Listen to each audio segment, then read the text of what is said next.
Well, hello farming friends, and welcome back to another edition of Farming Simulator 2015 with me, your buddy, Mr. Moose.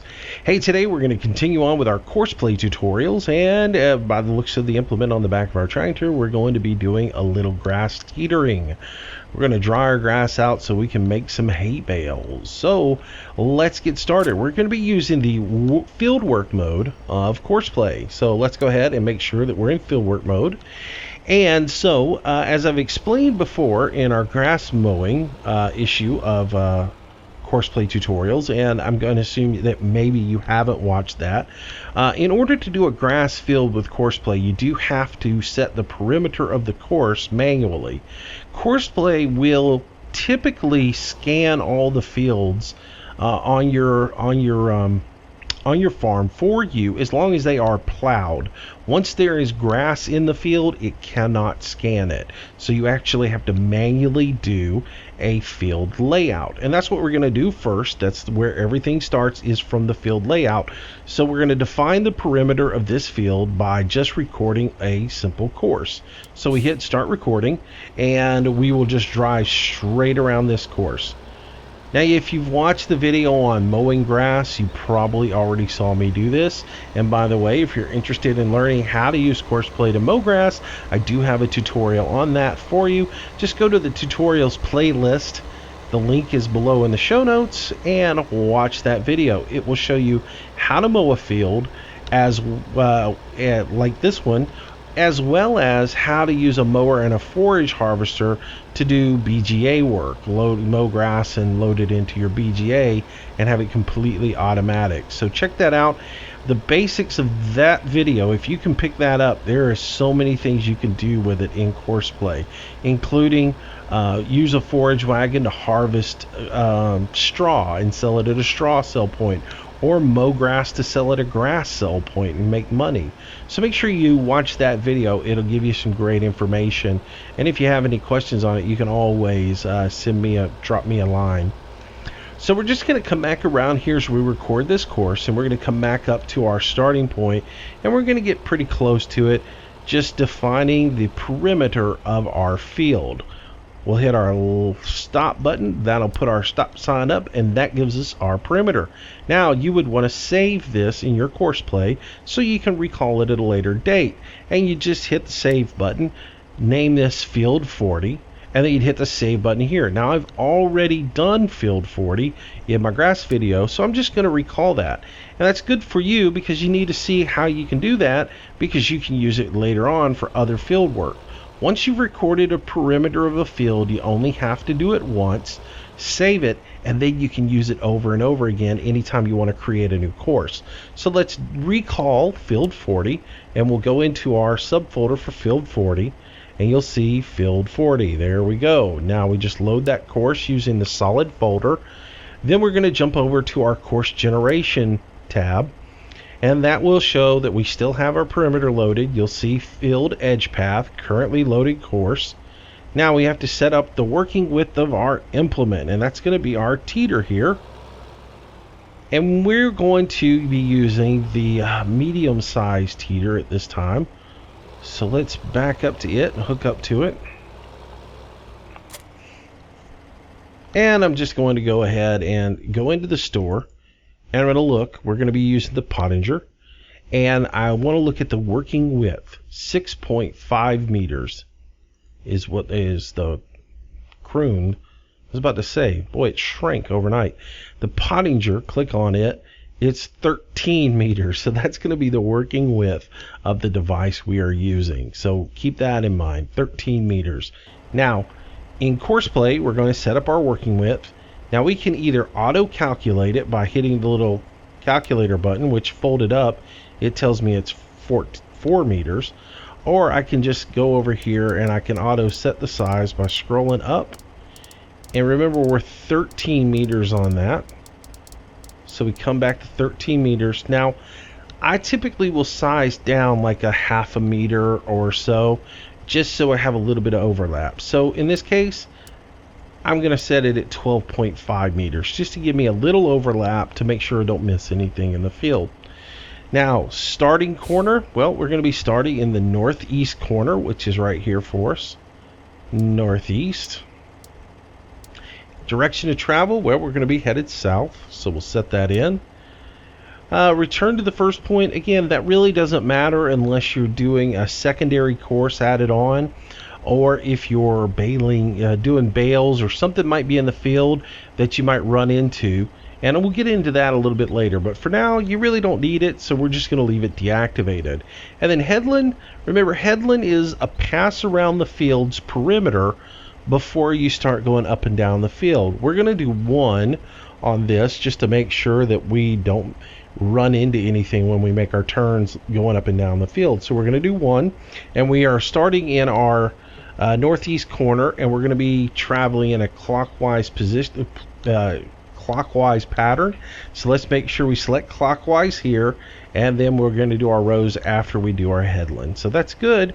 Let's go ahead and generate our course. Now that we have the course generated, of course we want to save it so we can use it at a later date.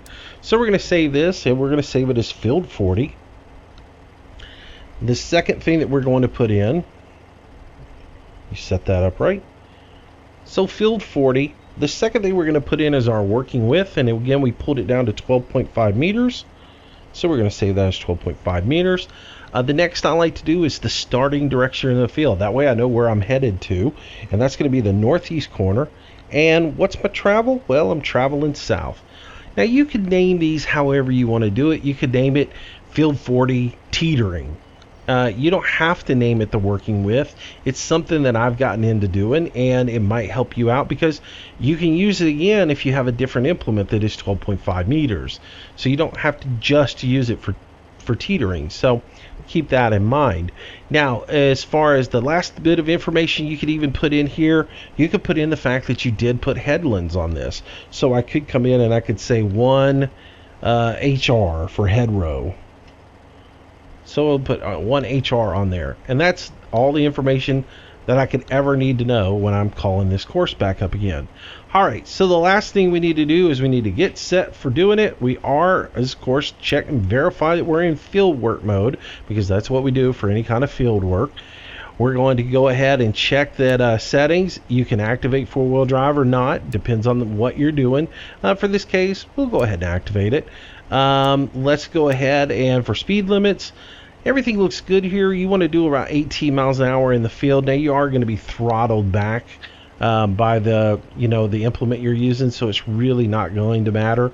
We'll just use from the recording, which that's not going to matter either in this instance. So now we're ready to start. Now there's two ways you can start it. If you've seen me do this before in a video when I'm doing gameplay, I typically use nearest waypoint. I set up my implement and then I just drive the course myself for a few dots, and then I enable drive course. But for today's video, I'm going to show you how to do it just from the first waypoint. Now the trick to doing first waypoint, have your implement folded up before you hit that button, because when you do, the tractor, if you have it unfolded, the tractor is going to fold it back up. You got to wait for that to happen, and then it's going to drive to the point and it's going to unfold it. So for us, I've got it folded up. We'll just hit drive point. It's going to drive us over to the first waypoint. It'll stop, unfold the implement, and then it is going to start doing its thing. So let's get this out of the way, and we'll just watch as it goes around the course and it teeters all this grass for us.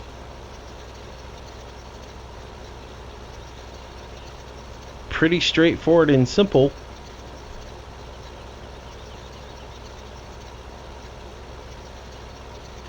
And we just let it run.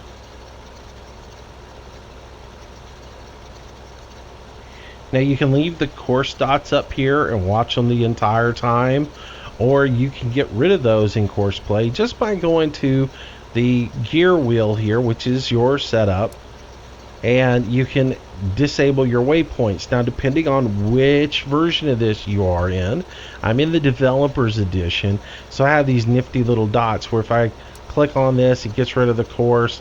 If I click here, it just gets rid of, it'll show start and stop, or it'll show the whole course in between. So I'm just going to get rid of the course and let it do its thing for a little bit. Now if you're using version 4, which is readily available on all the modding sites, which is a lot easier to install. You're going to have the words show start and stop, or it'll say show crossing point. It'll say show all, different things like that.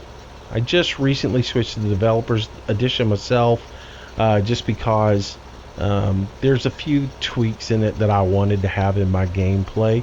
They update the developers edition much more frequently than they do what's on the modding sites, so I did go ahead and get that. Now, if you're not really computer savvy, stick with the modded version of CoursePlay. If you really are smart about what you're doing and understand zip files and compression and how to make a zip folder and everything, you might be interested in getting the dev version, but you do need to read about it and how to do the install so you get it right. And be aware that the dev version may become unstable at different times as they update and they put new tweaks in it.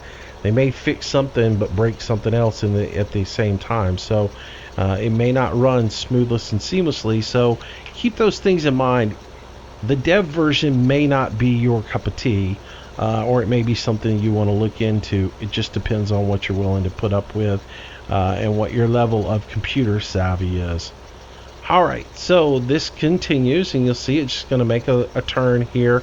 And for some reason, CoursePlay, I'll bring this up, it seems like this first row after it is a perimeter doesn't really offset very far and give you an actual first row. So the first one is usually kind of shallow, and then it'll get into its full 12.5 coverage and actually do full rows. But the first one usually is half the distance or half the width of the original first pass. Why it does that, I don't know, but it seems like it's something they did on purpose. So just to explain that to you.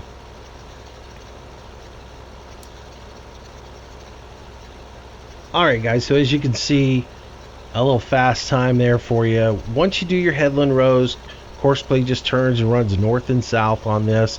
It does pick up and replace the implement each time it makes its turn, but it does a great job of just following the course and automating some work that you might not want to do. You might be able to go and tend to some other equipment while this gets taken care of.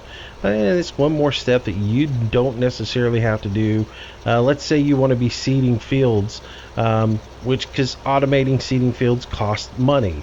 Well, cost more money than automating somebody to teeter. So while he's doing this automated, you can be seeding a field. So very nice little thing to have at your disposal. So next step, in our next video, we'll show you guys how to make windrows of all your teetered grass. So that will be in our next edition of our CoursePlay tutorials. So I hope you've enjoyed this. Keep in mind that there are more CoursePlay tutorials on the way for you. All you have to do is subscribe to the channel, and you'll get regular updates as to when I do put videos out. I put a video out every single day, sometimes 2 videos a day. It just depends on how good my internet connection is. So I hope you enjoyed the video. I hope you learned a little something from it. And of course, come on back tomorrow. There'll be another video posted for you then. Until then, I am Mr. Moose. I hope you've enjoyed the videos, and I do hope you'll come back and watch some more CoursePlay tutorials and farming sim videos with me. Until then, stay safe, have a great day, and I will see you tomorrow. Bye-bye.